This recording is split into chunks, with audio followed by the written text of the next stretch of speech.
Hello and welcome. I'm Marion Pile. Thanks for joining us here at Winning at Love. This uplifting video series is designed to honor God and provide guidance and encouragement to Christian singles about dating, romance, and finding the right partner in life. Winning at Love brings you 8 deeply personal and inspiring testimonies told by Christian couples who took a risk, faced their fears, persevered through the setbacks, and won the heart of the one they loved. We trust you'll be blessed. Here now is Winning at Love. Winning at Love, spirit-filled stories about dating and romance.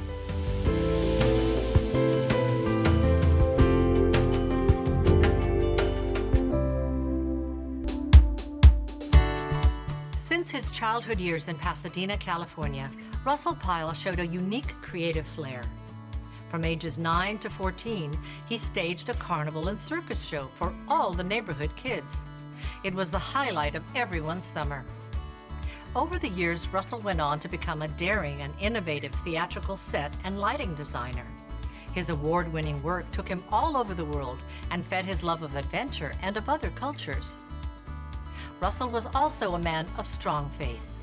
He enjoyed leading mission teams and smuggling Bibles into restricted countries. He was so fearless it earned him the name Indy, short for Indiana Jones.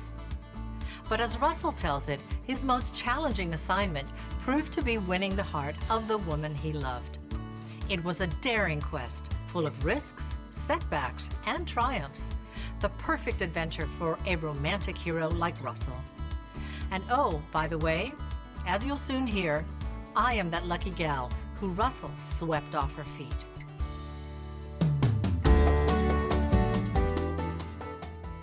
My life growing up was also shaped by the arts. With a father in the television business, I grew up and around the entertainment industry and got to live in many wonderful countries. While in Melbourne, Australia, I worked as an actor in film, television, and theater with some of the best artists of our time. I also co-founded a successful drama studio that became a creative hub to many talented artists. But God had more than just a career in mind for me. One summer, He invaded my life, and I became an on-fire Christian. This led me to Bible college, and after completing my studies, God called me back to the U.S. Arriving in Los Angeles, I did not know one Christian, and I had no idea what lay ahead. But God did, and He slowly refashioned my life with a steady hand through many ups and downs. One day, He brought Russell into my life. At first, I did not believe we were a good match, but God did, and Russell did. And how things unfolded became the inspiration for this Winning at Love series. Stay with us now for our wonderful story. This is Russell and Marion. I'm Russell Pile. And I'm Marion Pile. When I was about 11, I got saved, but I didn't make Jesus my Lord. I was saved, but He was not my Lord until sometime later. But during that intervening time, I got married. And we were both in the theater, and theater is rough on marriages. And I didn't, the marriage just didn't make it. And it was, I was really lonely for lots of years. And then at one point in there, Jesus spoke to me, and I made Him my Lord, and I was celibate from that time until our marriage bed, and which was 15 or so years. I was involved as an elder in my church, and I started taking missions trips to Southeast Asia, smuggling Bibles into restricted countries, and but still really wanted a mate. During that time, some people that ran the ministry said, you should take this course called Perspectives, and it's given by the U.S. Center for World Missions. And I wasn't going to be a permanent missionary, but I knew it was important that I felt like this was the thing to do. So I started this 15-week course in missional living. When I first met Russell, I had been back in the United States not very long. I had come back from Australia, where I'd been living for about 8 years. I had a drama school there. I was working in film and television and theater. And like Russell, I also had married young, and I'd married someone who was also in the same business I was. And we also were not able to go the distance. Halfway through my years in Australia, the Lord invaded my life, and I got radically saved. I mean, became this on-fire Christian, and it led me to Bible college. And after I'd finished Bible college, he called me back to the United States, and I was completely shocked, but it was an unmistakable call. So when the Lord brought me back to LA as a baby Christian, I did not know what I was going to do, and it was a time of tremendous uncertainty. So I was healing from that when I met Russell. So here we I met were him. in the perspective class, and she sat in the chair in front of me, and I saw the back of her head and didn't quite know who she was. And then she turned around, she asked for a Bible out of the back of the chair in front. So I gave it to her, and she kind of smiled politely. And oh, wow, that's interesting. This was around Thanksgiving. I was working on a Thanksgiving dinner, which was for the homeless, where we fed people. At one time, even fed 5,000 people. And so every year, I would handle the used clothing and pack them up and get them all ready for people to take. I remember her coming across the floor she was volunteering, and I looked and I went, I remember her. I walked in and I was told, I had a little red dot, I was told you belong to the clothing section, that's where you have a 2-hour shift and you'll be doing that. And I went over and I saw Russell, and I went, oh, aren't you in my perspectives class? And I was so grateful, out of 1,300 people, that I actually found a familiar face. And so we had our first conversation. And we worked together for a few hours. Then she had to leave, and she went up to the Bay Area to her sister's for Thanksgiving. Back in class, and we're standing in line having some coffee or tea at the break, and I said, boy, I had to screw up my courage to do this, but I said, I really enjoyed getting to know you a little bit. I'd like to get to know you better. And she goes, dating. And I said, well, yeah, I get it. I understand. We know we're older, and we don't, this traditional dating thing. That was fine. I got it. I must say, I went through a moment of, oh, I guess that's the end of this. I didn't want to be rude, and so I said, I'm not sure I'm in a dating space right now, but you're welcome to come and do things with me in groups, because I didn't believe that we were a match, and I didn't want to encourage this at all. I actually always believe that you get to know people better when you see them, how they interact with their friends. So we were able to get to understand each other better by doing things in groups. Then Christmas, she went home to visit her sister. I went to the airport to pick her up. Interestingly enough, in the car at that time, I said, I really see us working in the theater, working on scripts and in the film business together. And I took her for surprise. Completely. I thought he was I thought he was completely off base, because when I had gotten saved, the Lord had said to me very clearly, choose this day whom you will serve. And it was very clear to me that he was asking me to lay down my career, that it was either Christ or my career. And so I had an 8-year wrestling match with God about giving up my career. I knew it was the one constant in my life. So when God said, lay it down, this is your Isaac, lay it down, it was so hard for me. It was my identity, it was my security blanket, it was everything. But I did, I laid it down. And so when he said, oh, I think I can see us working together in show business, I thought, you don't understand, I'm not allowed to do that anymore. And I didn't think I would ever step back in that world. So I just dismissed it and didn't give it a second thought. But I had a very strong prayer life, and I would go home at night and I would pray to the Lord, and I would tell him this. I said, look, I don't know if you're going to bring me another husband. You might ask me to be single the rest of my life. I have no idea what you want from me in that regard. But if you were to bring me a husband, you need to pick him, because I will pick the wrong person. So I'm going to write down things in this little notebook, and I thought that I think are wonderful qualities in a man, but I really need I need your wisdom and your direction.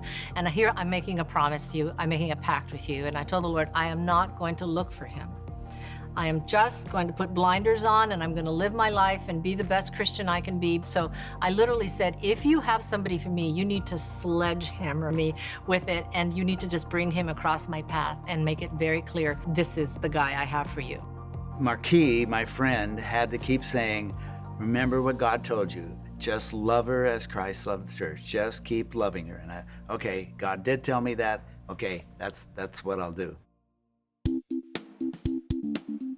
We got through December, and we're in January, and so we did a bunch of other things in groups, and then I finally thought, okay, it's time for a date. So I asked her to go see Cirque du Soleil, and I also planned a dinner before the Cirque du Soleil at Steps on the Court, and I went in and I pre-ordered the meal.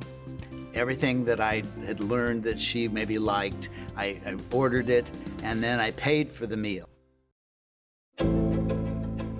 But something major happened between that first date and the Monday before. I had started praying to the Lord and saying, look, this man is just so persistent, and I just don't seem to be able to sort of transition away from this friendship.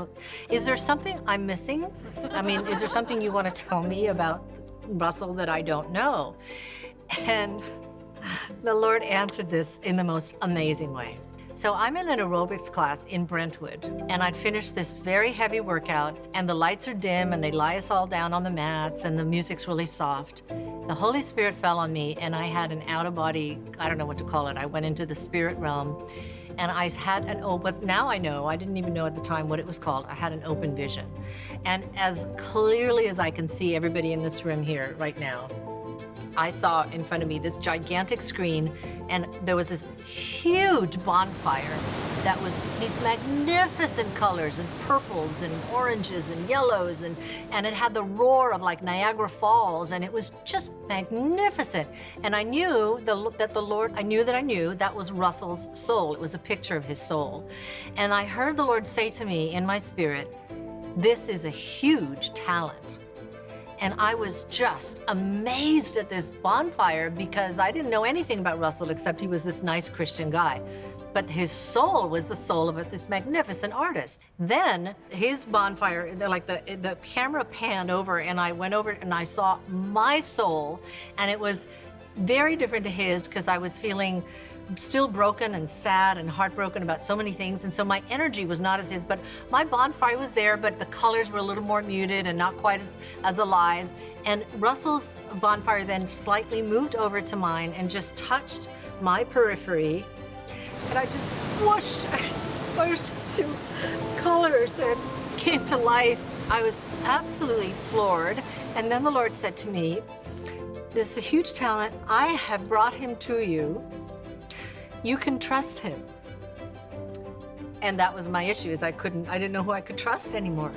And within that, I snapped out of it. I looked around, and I was back in the aerobic studio, and I was shaking from head to toe. So I thought if anybody in this room came over to ask me, are you okay? I'd have to say, God just spoke to me.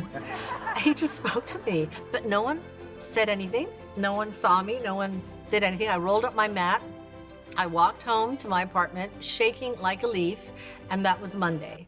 And then Wednesday, Russell picks me up in his little red sports car, and off we go to Cirque du Soleil, and I didn't say a word to him about the vision, but I was listening with different ears and eyes now. And he takes me to dinner at Steps on the Court. We walk into this restaurant, and suddenly the waiters just follow us around like we're the King and Queen of England. And I said, what's going on here? And they sit us down at this private table, and they don't bring us menu. They just started bringing us all these, my favorite foods, one dish after another. And I'm looking at him going, what? And he said, oh, I took care of all of it. I've just ordered all the dinner for us. I'm like amazed. And then after dinner, we get up, and I said, don't we have to pay before we go? And he said, oh no, it's all taken care of. It's all paid. And I just suddenly went, okay, this is not who I thought it was. This guy's a little special. He's an elegant man. We drive down to Costa Mesa, and we walk into, if you've ever seen Cirque du Soleil, it's this beautiful white tent. It's very festive. We walk into the tent, and there's somebody selling programs, and Russell buys me a program. And as we're walking in, I open the program, and all the colors of the bonfire in this picture. I mean, the colors it was like the vision right there on paper. And I remember turning to him, just being speechless, and I just went, "What do you do for a living?" and he said, "Oh, I'm a set and lighting designer. I go all over the world. I design theater. I do this, I do that." And I thought, "You're in the entertainment industry. You're an artist." But God said, He brought you to me. Is God restoring this part of my life? I mean, I was just like amazed. So the night was magical. The Cirque du Soleil was magical. The date was magical. She actually reached out and took my hand the first time, and it was I held his hand. Oh boy, she's holding my hand. And she initiated that because I didn't want to be. I held his hand, and then walking back to the parking lot, I remember telling the Lord, I said, "Okay, this is really different than any other male-female relationship I've ever had. It's starting differently, it's going differently, it feels different, but you said I could trust him. I am now officially, I am letting go. You didn't say he was my husband, but you said I could trust him. I am now officially relaxing about this." And that was when we got to the car, Wednesday. Not only had she held my hand, she also hugged me at the car. I went, whoa, boy, something changed. I had no idea what was going on, but something had changed. Now, March 23rd is her birthday, and I went to the stables in Hollywood Hills, and I rented 2 horses. Now, she's a good rider, I'm a good rider. We just want some really spirited animals. So we got some spirited animals. They take you on a trail, and they come down at a restaurant, and I went to the restaurant, and I reserved it for X number of people, and I called her friends and got all of that arranged so that her friends were all there for a surprise party. And I called her parents, who I didn't even know them at all. And I called them, and they were living in Texas. And I said, "Would you come to a surprise birthday party for Marion?" I really didn't think they'd come, but they did. They actually came. So we were riding our horses, moonlit night, riding over the Hollywood Hills, coming down to the restaurant. But we didn't get that far. Her horse took off and tried to brush her off in the trees. And she hung on, she's a good rider, so she just hung in there. And the guide was absolutely panicked, and I was doubly panicked. Here, a budding relationship, and I kill her. But anyway, they got the animal under control, and she did, and then the guide got there, and we went on down, got to the restaurant, tied up the horses, walked into the restaurant, and... Oh, yes. Well, first of all, walking outside, from the outside, I recognized in the middle of this odd place a Cadillac with the license plates that belonged to a friend of mine, a family friend. And I turned to Russell and I said, "What is Barbara doing in a place like this?" And he said, "Well, maybe it's not Barbara, so let's just go in." So we walk in through the cantina, and then we come into this big room, and some of you were there that night, and it was surprise, and all my friends were there, and it was decorated, and it was gorgeous. And then I happened to turn, and in the corner are my parents. Now, my father was raised in England, very dignified, and my stepmother's not much different, so very sophisticated couple standing there in the corner. And then, "How did you get them here?" I could not believe it. I could not believe that you had done that and that you had gotten my parents there. I was just floored. So again, another incident with Russell saying this guy is not just another guy. I mean, he's a very special human being. So we were officially dating at that point. There was a course being given at our church, which was a pre-engagement, not a pre-married, a pre-engagement course. I thought our relationship was coming along enough that it was time to at least talk about marriage issues. When we finished it, they had an interview with each couple So we took this personality test, which is a secular test. It was the greatest predictor of marriages making the distance on this test, and highly successful. So he told us, he said, you are one of the most compatible couples I've ever tested. And she thought we were From different planets. from different planets. Exactly. Yeah. And then when the course was over and we still had a little bit of time, so I thought, okay, I'm going for this. I rented a limousine. We'd had a very special time on the beach in Zuma. We went down there one time and there was a fire there where you're not allowed to have fires. It was fresh wood. There was nobody around. Nobody. And we sat at that fire. And it never burned up.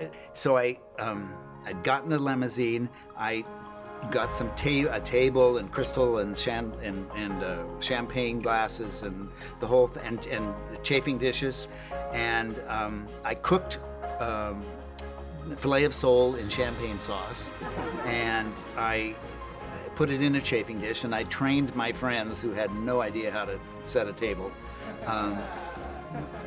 How to set a table and put stuff out. And so I said, now here's where we're going to do it. You put it out here. And we had a prearranged time that we'd be there.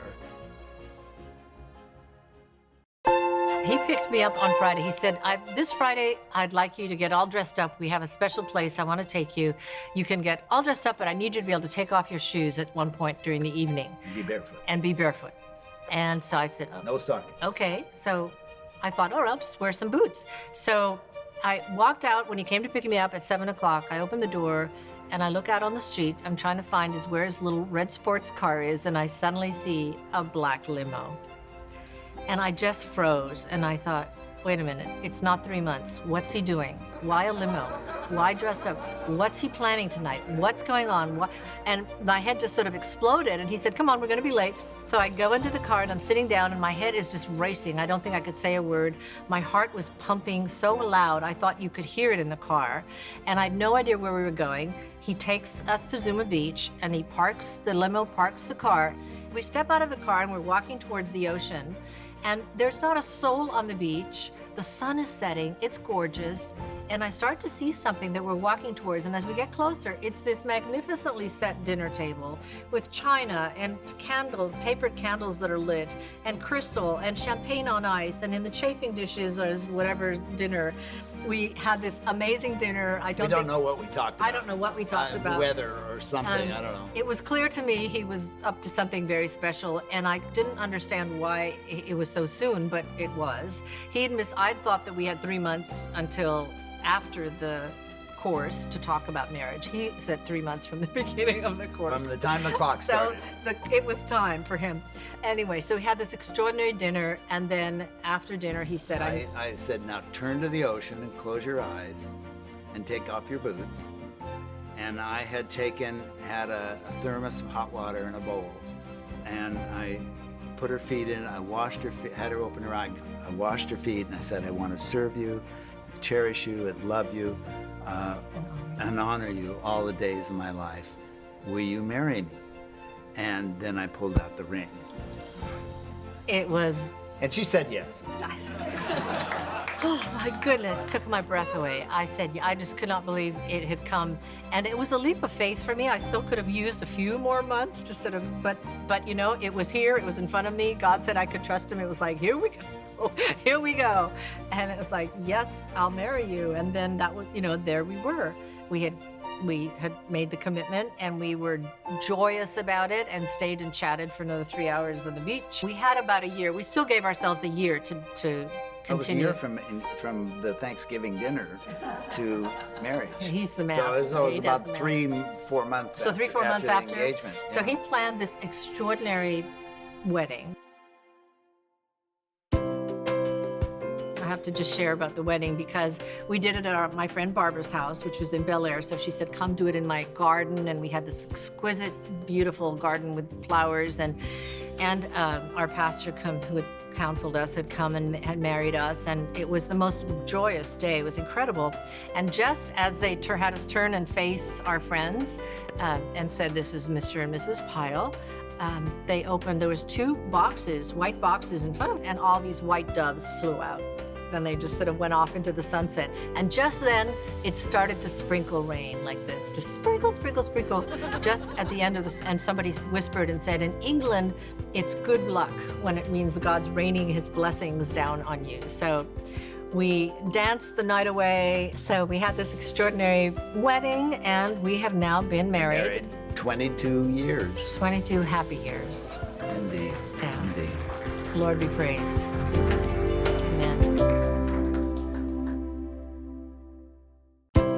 We hope you enjoyed this episode of Winning at Love.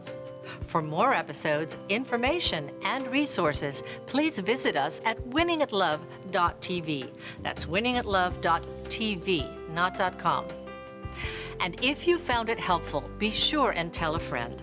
Thanks for watching, and see you again next time.